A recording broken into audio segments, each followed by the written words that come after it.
Next group जो available है रोज और कॉलम के रूप में, अब यहाँ पे कॉलम्स और रो को भी इंसर्ट कर सकते हैं। माउस का कर्सर क्लिक करें जहां आपको रो या कॉलम इंसर्ट करना है, उसके बाद आप रोज और कॉलम्स में से अपनी आवश्यकता अनुसार ऑप्शन चुन लीजिए। मान लीजिए रो ऊपर चाहिए, जहां आपने क्लिक किया तो इंसर्ट अबव कर दीजिए, और अगर रो नीचे चाहिए तो क्लिक करके इंसर्ट बिलो कर दीजिए। इसी तरह से यदि आपको कॉलम चाहिए, क्लिक कीजिए, इंसर्ट लेफ्ट कर दीजिए, आपके पास लेफ्ट कॉलम अवेलेबल हो जाएगा। और यदि आप क्लिक करके राइट क्लिक इंसर्ट राइट करते हैं तो राइट साइड पे कॉलम अवेलेबल हो जाएगा। और यदि आपको कॉलम या रोज नहीं चाहिए तो सिलेक्ट करके आप डिलीट भी कर सकते हैं। और जैसे मैं रो सिलेक्ट कर लेता हूं तो डिलीट पे डिलीट रोज कर देता हूं। अगर मुझे पूरा टेबल नहीं चाहिए तो मैं डिलीट टेबल भी कर सकता हूं। अभी मुझे जो कॉलम नहीं चाहिए मैं उनको डिलीट कर लेता हूं, और जो रोज नहीं चाहिए उन्हें भी मैं डिलीट कर देता हूं यहाँ से। नेक्स्ट ग्रुप जो अवेलेबल है वो है मर्ज के रूप में। कुछ भी मर्ज करने से पहले मैं एक रो ले लेता हूं। मैं टॉप रो पे क्लिक करता हूं, इंसर्ट अबव एक रो कर लेता हूं। अब मैं इन तीन सेल्स को मिला के एक सेल्स बना सकता हूं। उसके लिए मैं तीनों को इकट्ठा कर लेता हूं और मर्ज सेल पे क्लिक कर देता हूं। जैसे ही मर्ज सेल पे क्लिक करता हूं मेरे पास एक बड़ा सा सेल अवेलेबल हो जाता है। इसी तरह से अगर मुझे एक बड़े सेल के काफी सारे छोटे खाने बनाने हैं या छोटे सेल्स में कन्वर्ट करना है तो स्प्लिट सेल्स पे क्लिक कीजिए। यहाँ आपसे जानकारी मांगी जाएगी कि कितने कॉलम्स में आप उस सेल को बांटना चाहते हैं। यहाँ number of rose, number of column आप प्रदान कर सकते हैं। जैसे ही आप ओके करेंगे देखिए आपके पास फिर से अवेलेबल हो जाएगा 3 सेल्स। अब यदि आप इसे डिलीट करना चाहते हैं तो डिलीट पे जाके रो हटा दीजिए, डिलीट हो जाएगी रो। इसी तरह से आप सेल साइज भी चेंज कर सकते हैं। सेल पे क्लिक कीजिए, यहाँ से आप हाइट और विड्थ दोनों चेंज कर सकते हैं सेल वाइज।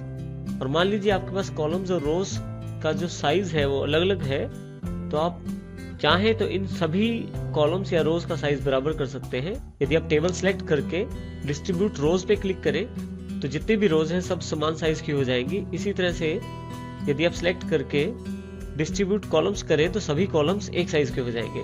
इस तरह से आप डिस्ट्रीब्यूट रोज और कॉलम्स का प्रयोग कर सकते हैं। नेक्स्ट ग्रुप जो अवेलेबल है वो है अलाइनमेंट के रूप में। आप टेबल में लिखे हुए डेटा का अलाइनमेंट भी सेट कर सकते हैं। इसके लिए आप सिलेक्ट कर ले टेबल को और यहाँ से लेफ्ट, सेंटर या राइट अलाइनमेंट सेट कर सकते हैं अपनी आवश्यकता अनुसार। इसी तरह से मान लीजिए डेटा को मुझे वर्टिकल अलाइनमेंट सेट करना है तो मैं वो भी कर सकता हूँ। टॉप, सेंटर, मिडल और यहाँ से बॉटम के लिए भी सेट कर सकता हूँ मैं। इसी तरह से मैं चाहूँ तो जैसे टॉप रो सिलेक्ट कर लेता हूँ, टेक्स्ट का डायरेक्शन भी सेट कर सकता हूँ। देखिए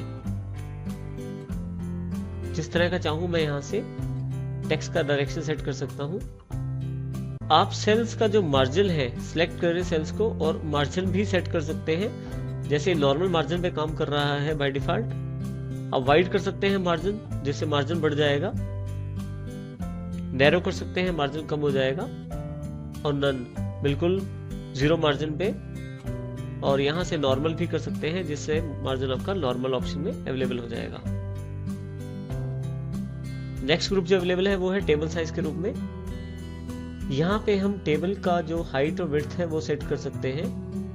यदि मैं टेबल की हाइट बढ़ाना चाहता हूँ तो हाइट बढ़ा सकता हूँ, जो टेबल है उसकी विड्थ भी बढ़ा सकता हूँ। यदि मैं लॉग एस्पेक्ट रेशियो को क्लिक कर देता हूँ तो हाइट बढ़ाने के साथ साथ विड्थ भी अपने आप बढ़ेगी और विड्थ बढ़ाने पर हाइट भी अपने आप बढ़ेगी।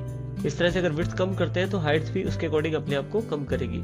इस तरह से इसने हाइट और विड्थ को एस्पेक्ट रेशियो में बांध दिया है, लॉक कर दिया है। इस प्रकार से हम लेआउट ऑप्शंस का प्रयोग कर सकते हैं।